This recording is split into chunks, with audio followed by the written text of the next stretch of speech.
You're listening to the Savoir-Faire Audio Experience. Are you ready? The Savoir-Faire Experience is your guide to everything that has to do with lifestyle. From dating, rides, style, and entertainment. All brought to you by the editor of Savoir-Faire magazine, Robert White. Anything goes on this audio experience. So, let's go. It's still the best. All right, welcome to another episode of the Savoir-Faire podcast. Today is a new format. We're trying something new. It's the in-studio option, so we get to show off a little bit of the studio. And our guest today is Dan Hundzyk, the creator and owner of DPH Games. That's me. That's you. So we're going to hang out and talk with Dan a little bit about board gaming and some of his experiences in the industry, and we'll talk a little bit of savoir-faire and confidence as well.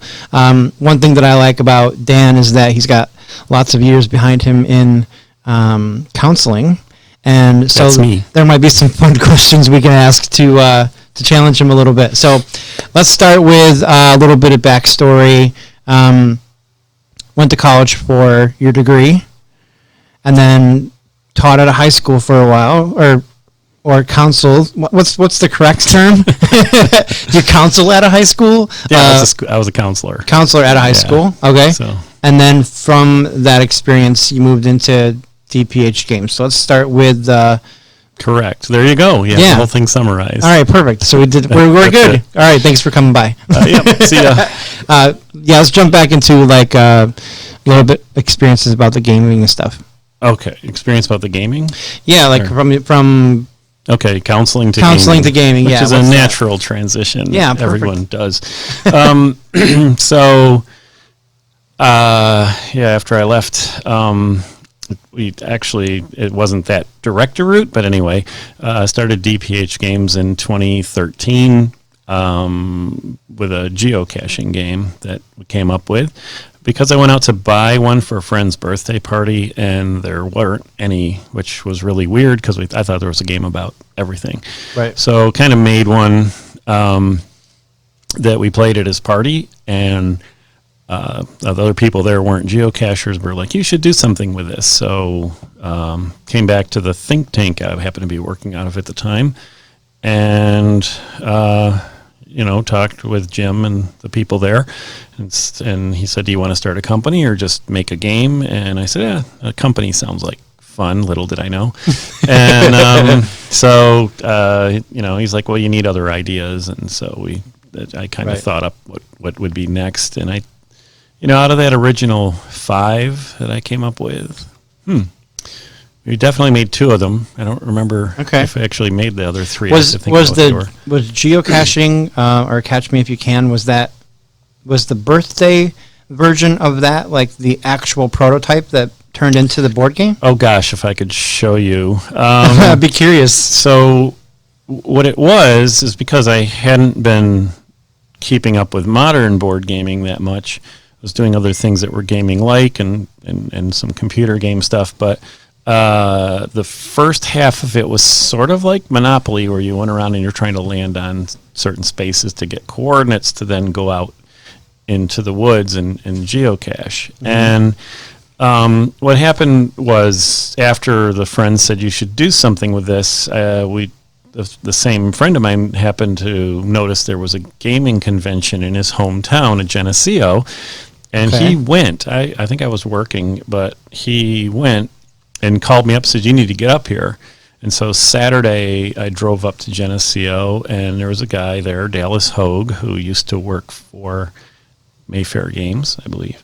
And he sat down with us and took time and just, asked a bunch of questions. And one of them was about the dice moving around the middle of the thing. And he's like, the fun part of the game is like jumping out into the woods. And so, based on kind of his advice and playing some other stuff, modified it. So there are some definite similarities to the original prototype, but we got rid of essentially half of that game, which was not the interesting part. Right. So from Catch Me If You Can, you moved into what was the next game? While we were working on that, and that took quite a while, I had a list of 5 games we were planning on making. So the geocaching one, Cache Me If You Can, was first. Psychological Warfare was next. I really can't remember the other 3 now. I don't think we made any of those. So Psychological Warfare was next, and the thinking there was, what else do I know? And psychology. I knew psychology, and when I searched the name, there wasn't a game called that, which I thought was just crazy. Like every 2 weeks, I'd go back and search, going, how could no one have a game called this? So anyway, I had ideas that I would write down. I remember the Drama Queen was like the first idea I had to put in this game, and so, but I had just random notes. I didn't know how I was going to make it work. We'd tried a few things and they didn't work really well.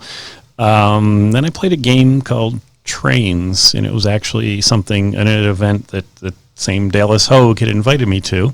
Okay. And there was something in that game that triggered, and I need to go back and play it because I don't remember what it was now, that triggered the thoughts. And that gaming thing I went to, I was driving back home at like 2:30 a.m., like wide awake, going, yeah. Oh, and I could, yeah, that'll work. And so I should have been tired because I got there at 11 a.m. And so I don't know that piece that I saw in the Trains game is still in Psychological Warfare, but it inspired to go down that path. Nice. Okay. So Cache Me If You Can was kind of an accident that really launched the company. Yeah. But Psychological Warfare was planned. Intentional, yeah. Intentional, yes.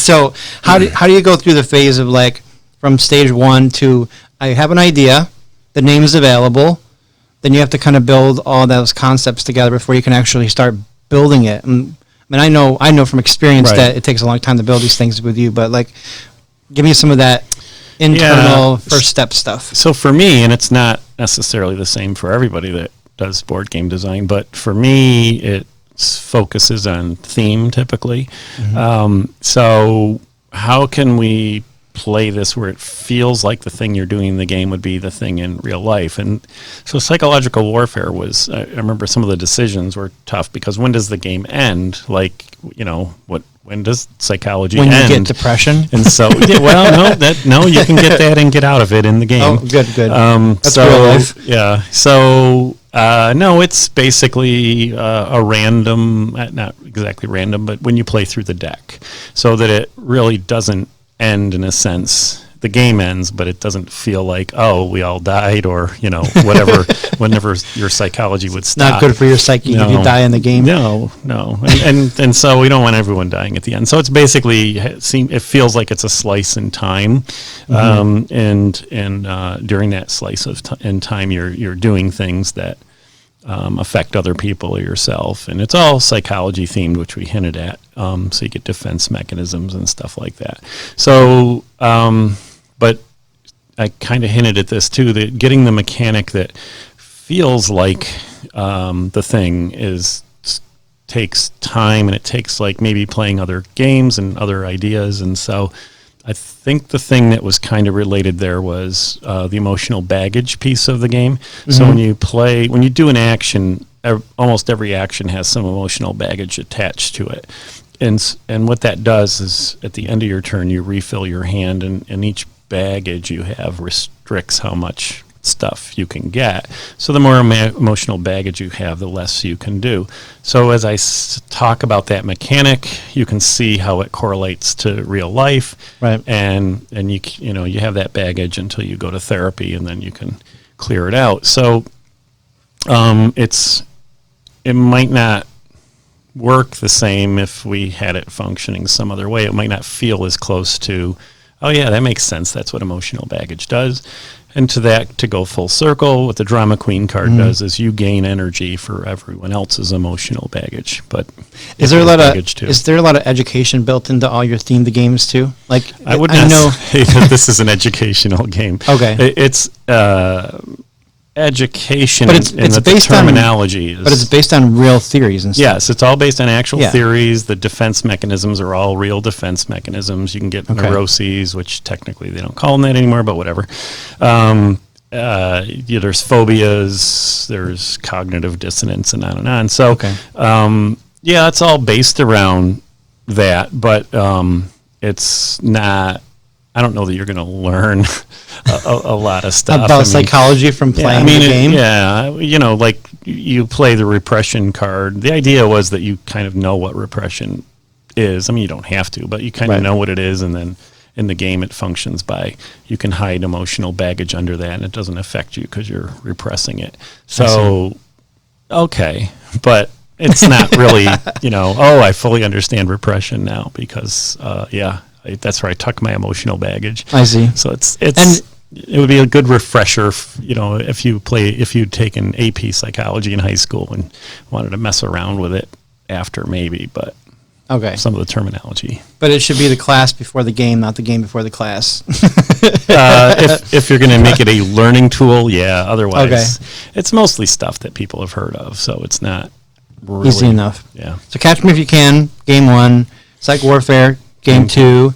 One was a board game, one was a card game. Mostly card game, yeah. Mostly card game. Well, it scores a little bit. Okay. Has a slight board game feel, but it's essentially a card game. So is there a difference? I mean, is there a difference between being a company that does just board games compared to being card games? Not really. Not really? I Okay. think it's a choice of, again, as you choose mechanics, you also choose, what do you want to call them? Items. I don't want to call them items, but the tools of the trade, what you're using to convey that. So sometimes you need a game board, sometimes you don't. Sometimes cards see. work, sometimes dice work, sometimes other components would function better. Okay. So then next came Cats, a Sad But Necessary Cycle of Violent For Predatory the Behavior. longest freaking title for a game That's ever. what I was going for. And it's silly, and the birds are all badly punned birds like Cluck Norris and Scarlett Johansson and all that stuff. And excuse me, and you play cats in the backyard trying to catch, eat, steal birds, and that's like a light 20-minute game. And that came about because you're supposed to make a bird watching game, and instead of watching the birds, eating them seemed to be a lot more fun. So Totally more fun, especially if you're a cat. yeah, that's where that one came from. I think somewhere mixed in, then we did a zombie apocalypse expansion pack to the geocaching game, and then we did a superhero expansion pack to the geocaching game. Oh, that's what I want to check out. And they were designed that you could play them all together, and so you could play zombie apocalypse, superhero, geocaching. Although one comment was, this doesn't feel like geocaching much anymore because there's so much other stuff going on. The superhero one we don't really have available anymore, but it was too expensive to make for what we could do. But it was fun, and the zombie one we still have around. Okay. So give me the quick rundown from where did you say Cats? From Cats forward to like now. Give me the rundown. Yeah, so after Cats was Affliction, Salem 1692, which is totally opposite of Cats. A historically accurate game, super low luck, probably about an hour playtime. All the characters are actual people, and we're part of the Salem Witch Trials, and they sell the game at the Salem Witch Trial Museum. After that was Gate of Relay, or however that's said, and it's a Cthulhu-based hidden role game where it's a 4 to 8 player game, and that, again, takes about an hour. But it's highly social and interactive compared to Affliction, which is kind of thinky and strategic. Agent 299, which is a 9-card game. So each player puts 2 cards down in front of them. You can't look at your own cards. You can only interrogate other people, look at their cards, and then swap. So that's probably a 10 to 15 minute game. Pretty inexpensive because it only contains 10 cards, but 9 are playable. One's the rules first player card. Okay. And then I think, not sure about the timeline, but then Cash Me If You Can, the card game, which was to create a more portable version of the game that you could just take with you if you were a geocacher. Then Intense, which I have to separate, so it's IN space TENTS, and it's a camping game. It's a light 3 to 8 player camping game. Comes in a plastic waterproof case, so you can take it with you camping. Okay. And those are all the things that are available now. Out right now. Now, Psychological Warfare has essentially sold out. I think there's maybe 20 copies left in the U.S. for sale. Nice. The geocaching game is essentially sold out.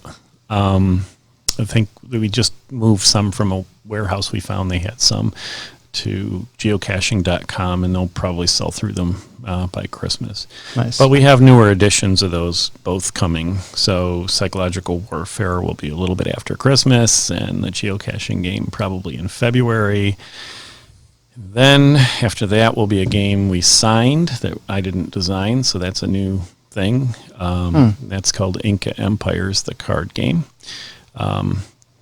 Designed by Alan Ernstine, who designed the board game back in 2010. We have, as you know, because you've played it a lot, is Usurp the King, which is a half-hour game, depending on the number of players, and has 7 different victory conditions, and it feels very Game of Thrones-ish. So we have that one, and then we have the smash hit, which will be Casting Call. Oh yeah, I that almost one. forgot that one. That was all inspired by Robert, and so that is about the modeling industry and trying to become the first model to make it to the runway in Paris. It's kind of a cool collaboration, I guess, right? Because besides having the magazine and having Savoir Faire, also I've been working with a lot of models for the last few years, so I learned quite a bit about that industry. So they take your expertise in the game world, and then you know about the industry, absolutely. And then the industry, and then put them together and make a game out of it. It's been a fun project. Yeah, it was interesting because we took the game up to the modeling camp, and the first year, I wasn't really sure what to expect from the models, because who knows, in terms of board games and models, it's not a thing that I've seen at board gaming conventions a lot, to be honest.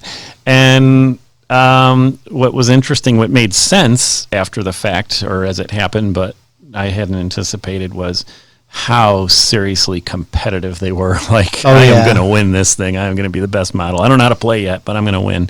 And it's a competitive career. So that was really interesting to see. And we've made adjustments based on their feedback. And so someday that we'll get that. It's coming along. I keep saying September of next year. So maybe September of 2020 will be the year. Let's hope. But who knows? There's so many things in the works and right as now. you hear these projects, there's one I can't talk about because I signed an NDA that's going on, and I'm probably won't publish that one. I'm helping someone else design that. And then we just signed a project to do it's not even a game, really. It's a toolkit to help caregivers communicate with people that have dementia or non-communicative kids. So, there's a little bit going on. That's a lot, definitely. Yeah. All right, so let's talk about the process. So we talked about some of the game information, but the process to actually create a game. If there was like 5 steps to create a board game, what would those steps be? How would you categorize those things? So having the idea and the inspiration. Generating some mechanics to match that. Play testing and development. Just like the biggest chunk. Well, which will be the biggest chunk, and we'll keep going back to that. So, it's very different early stage than late. So early stage, you might blow up something entirely and say, "Oh, this just isn't working. We need to do it this way." That's possible late stage, but hopefully not. So then play testing beyond our group, but it's still play testing, but getting it out at conventions and other areas. Then next would be artwork and graphic design, which is the typically the last step, because you don't want to pay for artwork and then say, oh, we don't need this anymore. Right. And you have art that you can't use. And then the manufacturing, getting things set up, having the manufacturing done, getting stuff shipped. Typically, you're going to manufacture overseas and getting it shipped here. And then for manufacturing, distribution and sales and marketing, which is actually the part that most designers don't have an interest in, because those skills skills or interests, I should say, don't necessarily line up. Selling and marketing is sort of the opposite end of the spectrum of artsy, fartsy, creative stuff. It's two different people for sure. The starting process of it, going through the gameplay, creating everything, that's kind of where the arts part of it ends. Yeah. And then when you get into like, oh, we got a few months off because we're waiting for product to show up at the coast. Once it does, distribution, sales, marketing, it's a different skill set. It is, and not one I'm particularly great at. And so that's, that is the challenge of it being my own publisher. But larger companies obviously ferret out those jobs, and different people do them, and maybe someday we get to that point. Right. Okay. So I'm curious about, it's a lot of different skills. I don't think it's just one skill. A very traditional business person probably wouldn't be able to come in without some education in like gaming for sure, to be able to just start a company and then run it. So there's a lot of like learning curve to your development in this industry too. Yeah, and it's a different industry in a lot of ways. I have a sales rep that has been doing it for a long time in retail, and he's just like, wow, it's just functions differently, distribution's different, and how they function is different. So in terms of the sales and marketing, it is unique. And as far as owning a company in this industry, it's still relatively small. It's been growing a lot. It has significant growth over the last 10 years. But the cool thing is all these other small companies, we all seem to work together really well. You'd think it would be competitive, but it's really, I've had more small game companies give feedback and input on how to make our games better, and I try to spend time doing that, and a lot of new people that come up with ideas, and just it's a free sharing of information. And I would like to say I think it's the philosophy is the rising tide floats all boats, or whatever that saying is. Right. But I think it's just the nature of the people that are in the industry that they want to help and share their knowledge. So what should be seen as competition isn't really in that one. And in terms of the development and understanding, there's a lot of different philosophies, a lot of different ways to go. What makes a good board game is so subjective that, who's your audience? How do you package it? How important is the art? All that stuff you really need to learn. Yep. I think so there's some education. There's time to go through all these changes. What's kind of cool that it just kind of popped in my brain is there's some similarities to what I'm doing with the magazine world to what you're doing with the gaming world, is that every time I create a new issue, I'm creating another product. And just like you keep creating a new game, just a difference. I'm putting out something every 3 months consecutively because I have deadlines. But you're doing something randomly, maybe a game a year on average. So, but the creative process of that is kind of equal to the same thing. Yeah, and I'm betting that your first issue looks a lot different than your absolutely. last issue. 100% amateurish. Like I would never show anyone my first issue that I created. That's because why I haven't seen it. Okay. It's hidden away in a safe somewhere where no one can see it. But like the first issue I ever created of Splash Magazine, which is the other brand that I own, that one was just kind of offset like somewhere in a nice safe place because it's the first issue that was ever created that I ever create. Like so 5 years ago, But what I was trying to get to is it just takes one. Like I know one big cover for me would launch my brand, and you know that like one good game could just be like boom, everyone knows what DPH is now. Yeah, and it I'm on year 6, and there's definitely more brand recognition. People have heard of us. The Affliction Salem game had gotten a fair number of national reviews.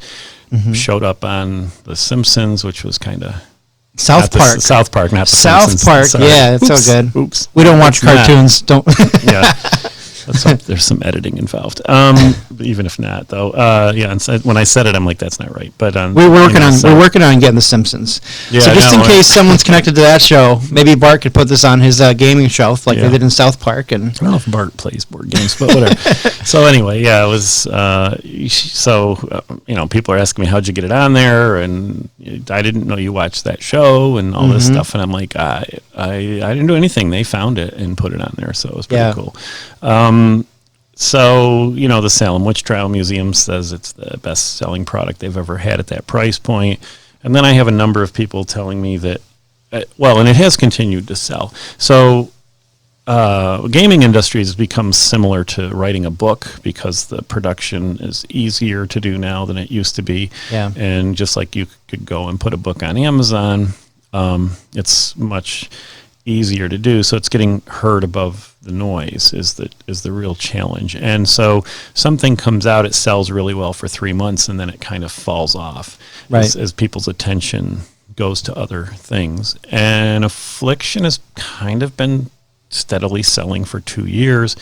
And I have some marketing people saying, well, because of the historical nature of it, because of the way it's just, they can explain it better than me. But so that one is kind of hung around as an evergreen. Whereas so that's kind of like so Affliction turned into like the bunt that got you to second base, not the home run, but it's the one that's like, man, that was a really good play. Well, it definitely advanced awareness of us, and it's, but we're still small, and but people notice us a little bit more than definitely than when I started. And so even in developing Usurp the King, suddenly there was a guy with a webcast saying it was one of his 30 most anticipated games of Origins, which is a large game convention in Ohio. And so he spotted that, and it looked interesting to him. And so very cool. But some of that's the artwork and some of the things I've learned along the way. Right. So there's an interest in that game. We need to get the art done. Do you get to deal with some of the fan stuff in this industry? Does gaming be like, oh my God, that's Dan from DPH Games? Like, is there celebrity kind of status that comes with being the creator? Have you felt any of that yet? There's. Oh my God, I don't know so much. There was one instance that happened. It was pretty funny, but it's. But I feel like it's kind of a hidden thing. It's okay. So like, I would describe it this way: the product, like Savoir Faire magazine, is what people know. They don't know that Robert White's the guy behind it that creates it, who's the editor, which is what I'm trying to change with the podcast and other stuff. So in the gaming industry, I'd be like, oh, Affliction is what I know, DPH is what I know. We really don't know who the guy is. So if I came to your booth, I wouldn't know if you were the owner of some, like, if I met the owner of Hasbro or something, I'd be like, yeah, nice to meet you. No, I really don't know who you are. I care more about the game. I've had plenty of conversations with major name designers, and I had no idea who I was talking to. Yeah, see, so I feel it's... So to combat that, I guess, if that's the right word, is now... starting forward in the back of our rule books, there's a little section about the author, kind of about the designer. Okay. So like you see on the back of books where they have the author.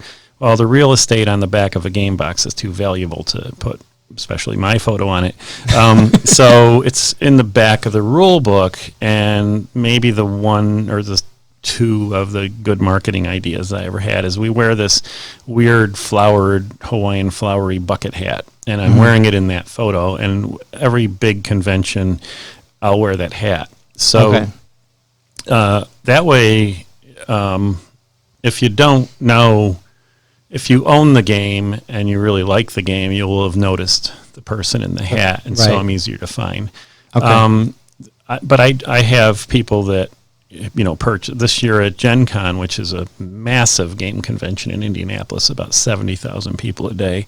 I had these two guys come up that they said they had to find me because they really loved the game, and then they go on this whole thing about it. So it's a little more about it's nice to meet the designer more so than, oh my God, this is the designer. Yeah.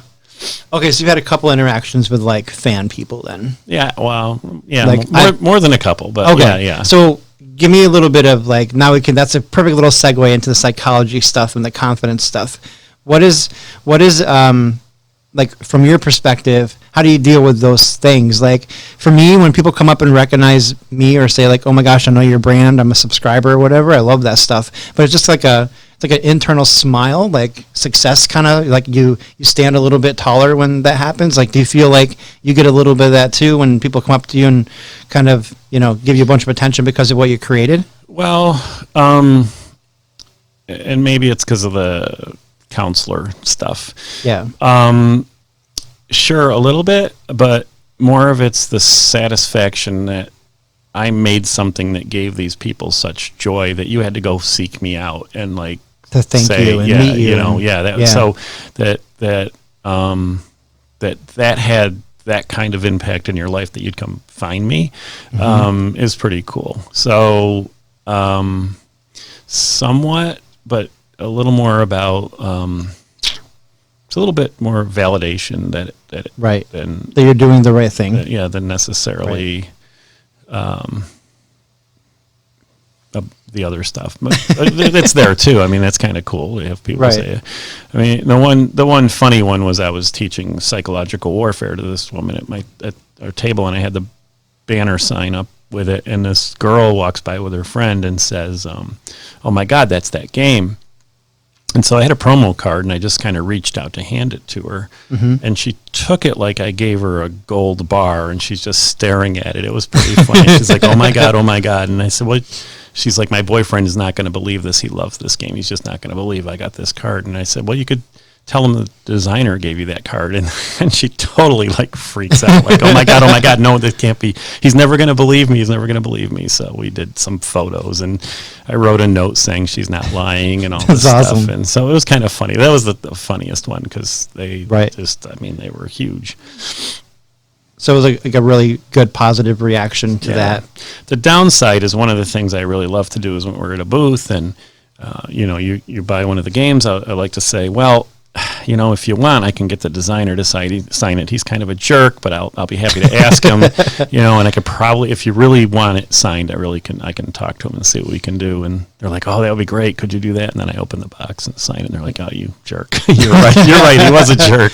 That's awesome. But though. more and more what happens is people just sort of read it like, oh, you're the designer, aren't you? And I'm like, yeah, all right, fine. Call me. Right. Well, we're both kind of in industries where we're kind of hidden away, I think. I mean, you go to a lot of conventions, so you really are involved in the community of gaming in general. And so there's a bit of crossover, maybe more so to books than magazines, where you buy, I mean, what's the biggest word on Stephen King's books? It's King, and you don't even know the title. It's buried there somewhere. It's Stephen King. Oh, it's a Stephen King book. I'm going to buy it, or Patterson, or on and on. So gaming is kind of there that people will know this game is designed by this designer, and that becomes important. And so, Mama taught me to be humble, and so it's a little awkward to kind of try to push my name out there. Right. But but it is important, at least if it's not my name, that it's the company, that you're getting, a unique game each time that you get one of our games. Is there like cult following too? Like, are there people that buy every DPH game when it comes out? Yeah. Do you know those people too? Okay. Yeah. And whenever I'm going to show up in certain game stores, there'll be people that come and they're awesome. They're just really awesome folks, and they call them like super fans then. I don't call them that, but sure. They're like, thank you so much for buying everything and keeping me employed. Yeah, I mean, there's people that will buy, like we're re-releasing Psychological Warfare, and I know like one of the first order that came in, she doesn't need the newer version of that game. She's buying it to support me, right? And so that just really sweet. And that's going on now, right? Is the Kickstarter still active for the new one? About 9 more days. Yeah. What's the URL for the Kickstarter? Well, it's a super long URL. So, is it one of the crazy ones with all the letters and numbers and stuff? It's not really. Yeah, pretty much the easiest way is to go to Kickstarter.com, not got milk, Kickstarter.com, and search psychological warfare. Okay. Now that you're saying that, I've really not pushed this a lot, and I probably should have on our website that it's going on right now, so maybe I'll go back and do that. I should probably have it as a header in my Facebook page. Oh my God, I need a social media person, don't Maybe I? you need a marketing guy. Yeah, I do. You just need a marketing guy. Well, it's actually a marketing woman, and I know where she is. I just got to be in a position to hire her. Yeah, it's tough. Yeah. Well, you're starting off with taking on all these responsibilities as a company or an entrepreneur, and then trying to delegate some of those things to time in the schedule. That's a pain in the butt. Like you really are 20 people in one. Like you are the guy that does the creation. You are the guy who's doing the book work. You are the guy who's booking and organizing your trips, and then being the face of the brand. Like it's a lot of work. Yeah. Before I came over here, I was organizing stuff for taxes and all that stuff because we're a corporation. So that's not something I went to school for that you had to learn. There's a lot. I mean, I think I'm probably spending about $20,000 here at the end of the year on product because we ran out of things. Mm-hmm. And so that's, I guess, in the business world, that's not that big a deal. But to me, it freaks me out. Well, you're dealing with a couple things that we've had multiple conversations about too. You're a retail product. Mm-hmm. It's being made overseas. It's being shipped into the U.S. Mm-hmm. So you're dealing with some things with like foreign tariffs and things like that. Like, how does that affect your industry now? And then what do you think is going to happen if they, in the next few years, like how's it going to affect the gaming industry? Well, the tariffs went away, so you didn't know that. I didn't know that. They Update. They all well, at least the ones for gaming disappeared. There was supposed to be a new wave on I think it was December 13th or 15th. I think 15th. And they aren't going to happen. So there are some there always have been some taxes and tariffs that are built in, but it's essentially what I love to make in the U.S. This stuff, sure, but it's about 9 times more expensive, and they don't even. In some of the places, I would say there isn't even the infrastructure to do it, like plastic molded insert trays. So currently, there isn't much of a choice. There's a couple of places in the U.S. Why do we think that's what I'm trying to dig into myself too? That's the tough thing for me as a business owner too, because there's lots of cool ideas that I want, especially like to start a brand where there's a product line, but I already know like I'm gonna have to go overseas to get stuff made because it's more affordable. Sure. Just like the made in the Make America Great Again hats are made in China. It's insane. Exactly. But so to make them because, well, are you asking me why?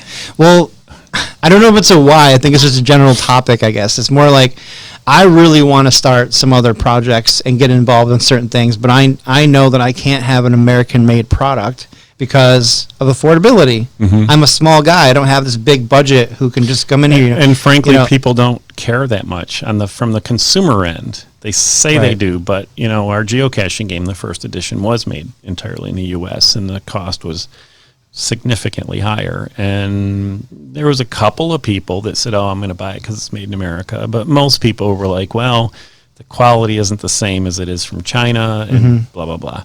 Yeah. So I do believe manufacturing will come back to the U.S. Not manufacturing jobs, however, because artificial intelligence and robotics is going to run those factories.